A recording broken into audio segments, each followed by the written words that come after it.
మీ అందరికీ ప్రభునామమున శుభములు కలుగునుగాక. ఈరోజు మన వాక్య ధ్యానాంశము విరిగిపోయిన ఎముకలు లేదా విరిగిన ఎముకలు. పాపము పోగొట్టుకుని పవిత్రుడనైతిని, నన్ను కొనదగిన వాడెవడు. సామెతలు 20 అధ్యాయము 9 వచనం. ఒకప్పుడు ఒక చిన్న పిల్లవాని చేతి ఎముక విరిగింది. అయితే దానికి కట్టుకట్టి కదలకుండా ఉంచి చికిత్స అనేది చేశారు. కొన్ని రోజులకు ఎముక అతుక్కుంది, చెయ్యి బాగానే కనపడింది.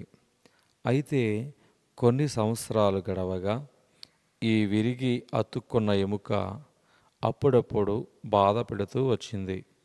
చలిగాలి తగిలినప్పుడు, ఏదైనా బరువు పెట్టినప్పుడు ఈ అతికిన ఎముక బాధ పెట్టి చిన్ననాటి ఉపద్రవాన్ని ఆ పిల్లవానికి జ్ఞాపకం చేసేది.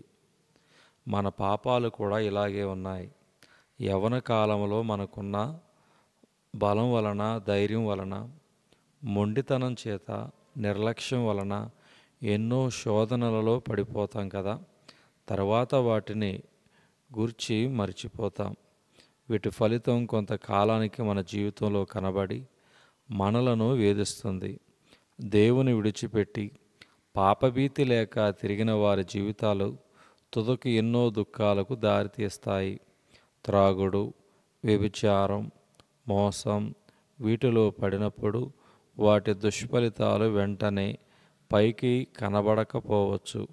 విరిగిపోయి తాత్కాలికంగా అతుక్కున్న ఎముకల్లాగా ఇవి లోపల దాగుండవచ్చు. అయితే ఎప్పుడో ఒకనాడు వీటి ఫలం బయటపడి మనలను వేధించక మానదు. శరీర రుగ్మతగానో, మతి భ్రమణంగానో అది మన జీవితంలో కనబడవచ్చు. ఒకవేళ కొన్నిసార్లు మనం దాని నుంచి తప్పించుకుంటే మన పిల్లలలో, మన బంధువులలో దాని ఫలితాన్ని అనుభవించవలసి ఉంటుంది. ఒక్కొక్కసారి ఈ దుష్ఫలితాలు శరీరాన్ని కాకుండా మనసును కూడా పాడు చేస్తాయి. చేసిన పాపాన్ని లోకం మరిచిపోయినా మన మనస్సాక్షి త్వరగా మరిచిపోదు. ఎన్నోసార్లు రహస్యంగా మన పాపం మన పడకల మీద మనలని వేధిస్తుంది. ప్రశాంతమైన వేళలో మలినమైన మన మనస్సాక్షి గతకాలపు పాపపు జీవితాన్ని మన కండ్లకు కట్టి చూపుతుంది. దీని నుంచి మనం పారిపోవడానికి చోటుండదు. ఈ శిక్ష లోకములో మానవుడిచ్చే శిక్ష కంటే చాలా భయంకరమైనది. విరిగిన ఎముకలు పైకి అతికినట్లు కనబడినా సమయం వచ్చినప్పుడు బాధించి శ్రమ పెట్టినట్టే మన మనస్సాక్షి కూడా గతించిన పాపాలు జ్ఞాపకం చేసి మనలను శ్రమ పెడుతుంది. ఇంకొక భయంకరమైన అపాయం పాపం వలన కలుగుతుంది. అదేమనగా ఆత్మకు కలిగే మొద్దుతనం. ఒకప్పుడు సాధు సుందర్ సింగ్ ఒక ఉదాహరణ చెప్పారు. ఏమంటే, కొందరు యువతులు ఎప్పుడు మురిగిపోయిన చేపల కంపులోనే ఉండేవారట.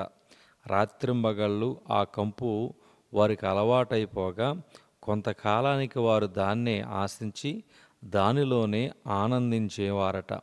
ఒక రోజున మంచి సువాసన వెదజల్లే పూల అంగడిలోనికి వారిని తీసుకువెళితే ఆ వాసన వారు భరించలేక అక్కడి నుండి పారిపోయారట. పూల వాసన వారికి చాలా దుర్భరమైపోయింది. పాపములో ఆనందించే ఆత్మకు ఇటువంటి అపాయమే ఉన్నది. పాపం చిన్నదిగా కనబడినా దాని వలన హృదయానికి కలిగే మొండితనం చాలా భయంకరమైంది.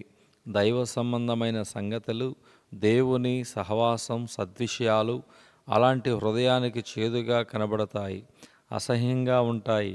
ఇది హృదయానికి కలిగే ముప్పు. ఇది క్రమంగా మనకు తెలియకుండా కనబడే ఆత్మల రోగం.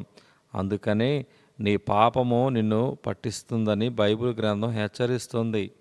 విరిగిన ఎముకలు అతుక్కున్నాయని సంతోషించకూడదు. చేసిన పాపం మాసిపోయిందని మర్చిపోకూడదు.